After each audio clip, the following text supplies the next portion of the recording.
Bye weep grana weep ninny bong, and welcome back to the Justin Network. We have a very special episode for you today. We are reviewing the Fans Toy Spindrift FT-27, which is a third-party transformer of Seaspray. Fans Toys is the company that made this Seaspray. I am beyond excited to check it out, see what all this has got in store for us. So let's read the back here for you real quick. It says, a naval tactician and strategist, Spindrift is what they're going to call him because they can't just say Seaspray, is at home on the sea. A sailor of the highest caliber, he loves the ocean. Tides rising and falling, waves crashing against his hull, winds, storms, and currents. The diversity of life in the depths below. To wage war in his favored environment, Spindrift's hovercraft alternative form is equipped with sea-to-sea anti-naval craft torpedoes, sea-to-air missiles, and lasers to shoot down enemy aircraft, long-range sea-to-land cruise missiles to destroy targets miles from the shore, and highly sophisticated sonar array guiding depth charges to strike enemies below. His large cargo hold allows the deployment of ground forces at tactically important beachheads. Spindrift's voice modulator is garbled. He sounds a bit like he's gargling underwater. His greatest fear is to be ambushed on land, where both his bot and aircraft forms are slow and cumbersome. For this reason, he rarely goes further onto the land than shore unless ordered otherwise. And he does have a really good voice, by the way. It's not very good, but this is my Seaspray. Transform?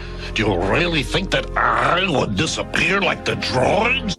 And here is Seaspray out of the box. So, wow, this is an awesome looking figure already. I'm sure you can tell that. He's got a lean, but you can lean him up forward a little bit. I just had him lean back because I think it makes him look a little better from the front when you do it that way. He is a mixture of plastic and metal, die cast perhaps. This right through here is all metal on his feet. His feet is very heavy. There's some metal right here. I think all the rest is going to be plastic. This back, no, that's plastic as well. But yeah, this is a very strong feeling plastic as well. Whoa, I'm already taken aback by this figure. And I should be, because this is probably going to be the most expensive figure that I've ever worked with on this channel. Luckily for me, I've made friends through YouTube, so I was able to get him at a pretty good price. From The Good, The Bad, The Awesome. If you haven't checked him out yet, you absolutely should. I bought a couple different things from him. I've made some posts about him. I'll tag his channel in the description so you can go check him out. He's a great guy, does really good Transformers reviews, anime figure reviews, just different pop culture stuff. He does really good with his reviews, and you should totally check him out. But I bought this from him and he gave me a great deal on it. He's a great guy. He's gonna do that. And I don't think I would have bought him. If I was buying him from, say, online, I probably wouldn't have actually ended up getting him because the price probably would have been too high. Now, I don't know if it was as high then when I got it. It'd been quite a few months back. But now it's going for a pretty penny online. I've seen it on a couple different places for quite a bit of money. But man, you're seeing already, he's got some great posability, He's got all the different turns and tinkles that you want out of him. What?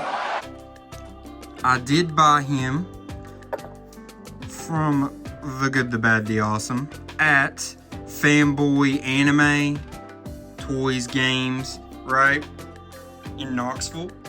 Funny enough, I'm actually getting ready to go back, not anime, the just regular Fanboy at Knoxville this coming weekend. Well, when y'all see this, it'll be this past weekend. Funny enough, another side story off of the Fanboy Expo convention in general, I actually met Alan Oppenheimer at Fanboy, which is the voice of Seaspray. He did a lot of your favorite characters back then. He was Warpath in the original show, Seaspray, Beachcomber, Breakdown. He also played Skeletor and He-Man. He's a great voice actor. Super nice man. He asked me who my favorite voice was that he did, and I told him Seaspray, actually, because I love Seaspray. I always have. I'm a big fan of any Transformer that has a funny voice, truthfully, and he has a funny voice. It was unique, and I liked him, and he did it for me on the spot. Sounded great. I was ecstatic to hear it in person from the man, the myth, the legend himself, and he was just super nice. Definitely, if I get the chance to meet him again, I'd like to get him to sign the Seaspray, perhaps. I've got a picture with him, I think, somewhere, and I think I also got a signed picture as well. I don't know where those are. I've lost them in my move, but I've got him somewhere in this house.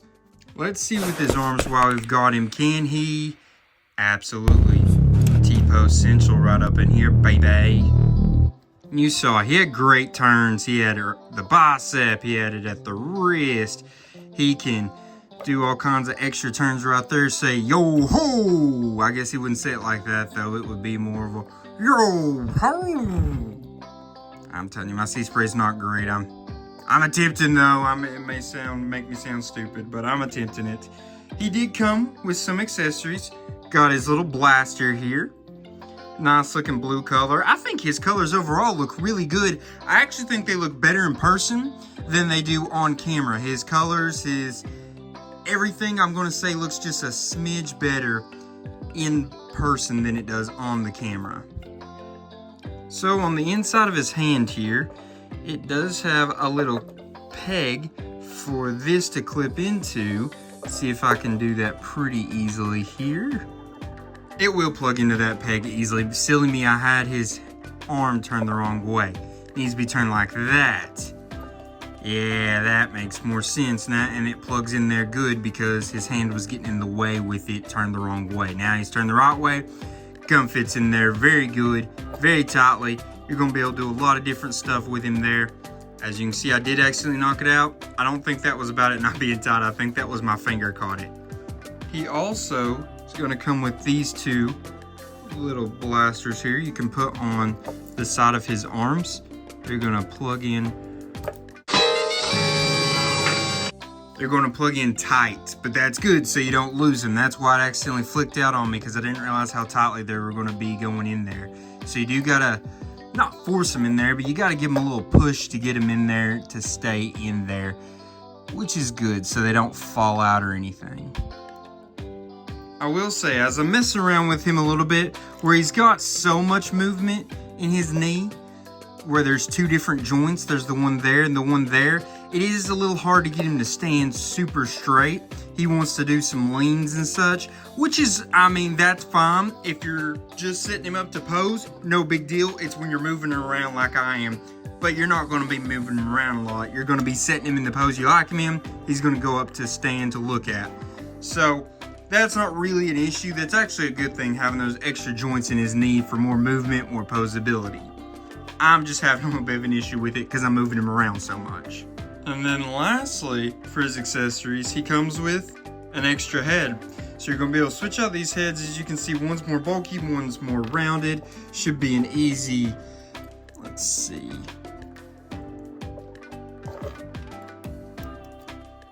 Here comes a double scoop of trouble. Okay, so I took that off the wrong way. I just popped it off. You're not supposed to. They have a screw on the back there, a little Phillips head. I got it off with a normal Phillips head. And just screw it back on once it's on the ball. See, it's got a little ball there. You'll screw it back on once it's on that. And that's how you get it to go on and off. Don't just pop them off. You'll probably break it. But yeah, that's your options for his heads. I'm going to leave the rounded one on because I think that's more cartoon accurate. But I'll give you a close-up look on this one. Give you a closer up look on the head of this one as well. Got those beautiful eyes there, those blue eyes. And he also comes with this nice little card here. It is very thick. It's cardstock or something. But it's got the same biography there for him on the back as it did at the back of the box.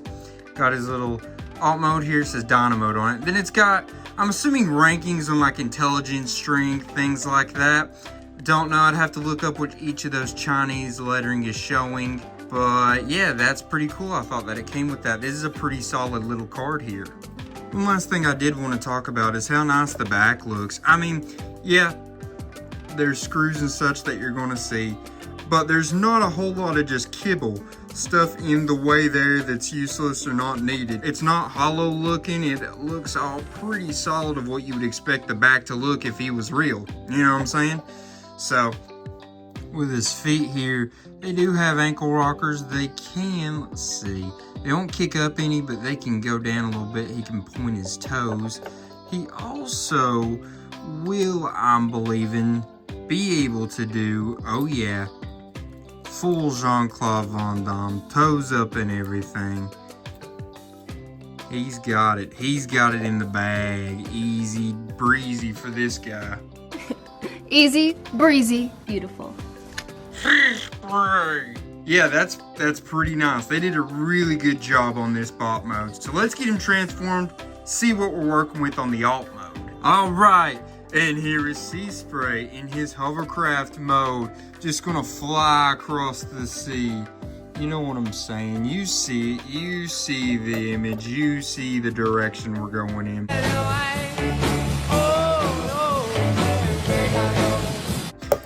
Pretty good looking in my opinion. Wish his head didn't stick out so much there. I wish he could plug in just a little bit further. But yeah, it definitely has a little trouble with keeping it, not keeping it, but getting it to align straight flat. A little hard. In the transformation, there's a lot of plugging in pieces. You know I don't love tabs and plugging in transformations if you've been here on the channel for a while, but he had a decent amount of it. It wasn't too awful, terrible to deal with, but it definitely was not the easiest. And that's why if it looks a little not completely flat there, that's why. It's because it's doing some tabs in that doesn't want to necessarily tab in all the way. But front end is super heavy. As you can see, it's because this part is actually die cast metal, whatever, and this is more plastic on this end, besides that part. But yeah, it's a lot heavier on the front end than it is on the back. Got a little sticker there. I'm going to take it off, but I'm going to wait until I can make sure that I take it off and not leave any residue on there. But the bottom looks fairly good. A lot of screws, but nothing too terrible to look at. It's not like you're just looking straight at Seaspray's body or anything like you do with some figures. He's definitely a hefty feeling figure there. It's definitely because of that metal die cast, whatever. It's a little heavier there, which is good. I love those windows up front there. That plastic, that see-through blue plastic looks really good, really good. Not as good on cameras as it does in person, I'm promising that. It looks very good in person. That's one of the best parts probably about this mode, is that plastic right there that's see-through. So, you're thinking, does he have weapon storage here in this mode? He does. Let me show you.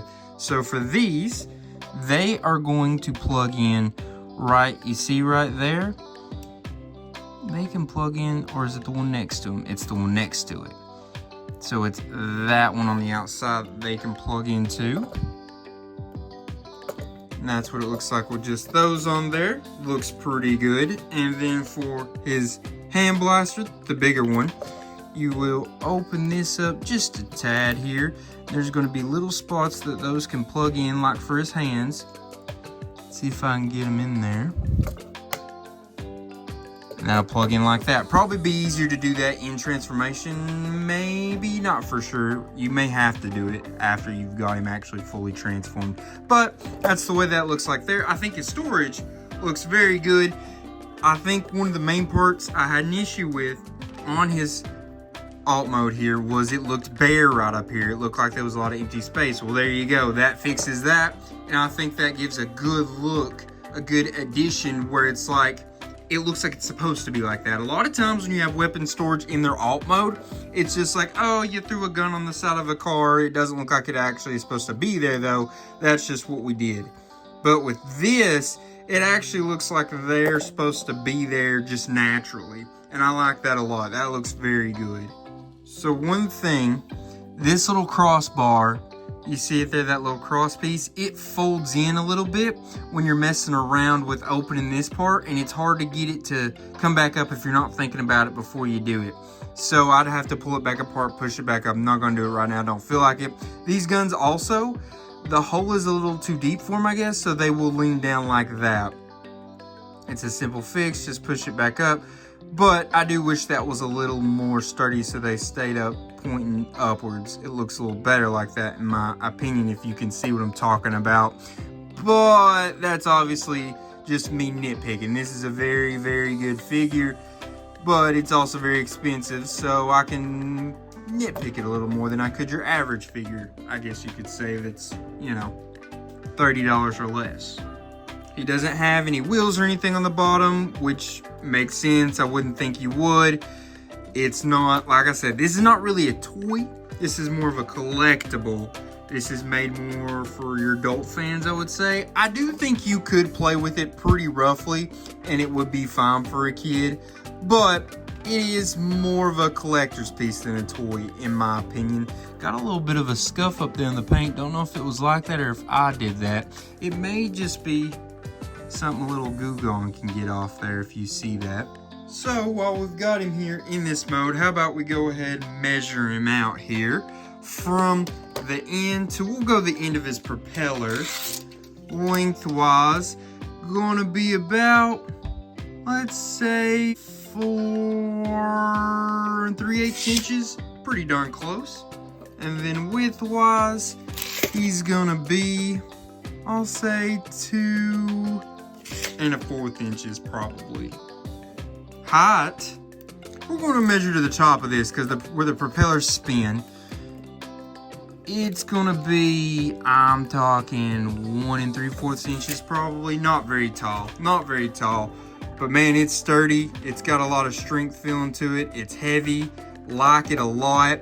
It's going to be hard to do much better than this for a Seaspray in this mode, I would say. It looks very, very good. I'm very pleased with this figure. Let's get him transformed back in his bot mode. Do a couple more things here. Alright, so we got Seaspray back in action. Let's go ahead and measure him out in his bot mode. See how tall he is. So from the bottom of his foot to the top of this bad boy, he's gonna be about 5.5 inches, pretty close. Widthwise, from shoulder to shoulder, is going to be about 2 1/4 inches. And while we've got him here, how about we measure him up against some other Transformers we've recently played with on this channel. First off, we'll measure him up against Voyager class 86 movie Wreck-Gar, the GOAT of this channel. As you see, got a pretty good size difference there. That might actually be accurate to scale though, honestly. I know Seaspray is a smaller Transformer even in the show as a bot. Next, we'll put him up against a deluxe class, the Buzzworthy Bumblebee Studios Series 86 Cup. And you see he's a little bit smaller than deluxe class. Cup's got a little bit of a size advantage on him. And then for a little fun, we'll put him up against the third-party Pocket Toys Ramjet. So he's still going to be a good bit taller than these. These are probably the smallest Transformers we've ever looked at on the channel. And he's probably more going to scale with that line of legacy figures better than Ramjet will. Alright, now we get to the rankings part of the video. First off, we're going to start off with his functionality. Remember, that's going to be his articulation, his posing, his accessories, and accessory storage in both modes. Gave him a 9. This is near perfect. I think that you could maybe give him a 10. You know me, I don't really give 10s. They don't give 100s out in Madden or 2K. Except for, you know, the rarest of rarest of rarest of rarest of rarest circumstances. So, he gets a 9 in his accessories. He did it well. He's got some pretty good little accessories. The storage on them I thought was really good, specifically in his alt mode. Not as much in his bot mode. Yes, these plug in here. His gun though doesn't have anywhere to go if he's not holding it. He's got pretty much any kind of articulation you would want from him. His feet is the only place that's maybe lacking a little bit in articulation. They don't do a whole lot, but everywhere else he's pretty much got any other kind of articulation you would be looking for. And so that's going to add up to really high points in posing as well. He can do all kinds of massively awesome poses. I think he deserves this 9. Like I said, possibly even a 10. But no, I think it's going to be a 9 because of the lack of accessory storage in his bot mode. Next up is going to be transformation. Remember, transformation is going to be about how easy, hard, creative, frustrating he is to transform, all that good stuff. And I gave him a 6. I think that the transformation itself was a little frustrating. There was a lot of tabbing. I don't like tabbing in transformations. You guys know that. I mentioned it earlier in the video. There was a lot of that. There was a lot of plugging in. Not a fan of that. I think it was a little, I wouldn't say convoluted, but maybe just overly complicated, which I've heard that's a big issue with a lot of these toys like this that are more higher dollar, higher quality collector items. The transformation are going to be more complicated, a little harder to do, but I think he deserves a 6. You can maybe give him a 7, maybe even give him a 5. I'm going 6 on my charts. And lastly, we're going to go with his appearance. Appearance is going to be how well he looks in his bot mode, his alt mode, how much he compares to the character, and how well he does at that. I'm giving him an 8. This is comparing him to the G1 cartoon Seaspray. In bot mode, there's a few little issues I have. He looks awesome. He looks really good. The feet are a little big if we're comparing him to the cartoon. And this right in here, little small. Dude's been on Weight Watchers for a little too long. Yes, in the cartoon, he was a little bit of a chubby boy. He was thick with 5 C's, I would say. And they just didn't do that with this bot mode, which I understand would be really hard for them to do, but still got to take off a little bit of points because of that. His alt mode, they did really well. It looked good. It looked pretty much like it does in the cartoon. Very, very, very close. It was obviously a little plain there on the top. The weapons did good at covering that though. He obviously is going to have an Autobot symbol. I'll put that on him. They can't do that because, you know, copyright and such. But that'll give a little extra look for him when he's in his alt mode as well. But yeah, he did his appearance well. I think he deserves an 8. You can maybe give him a 9. I'm going 8 for this one.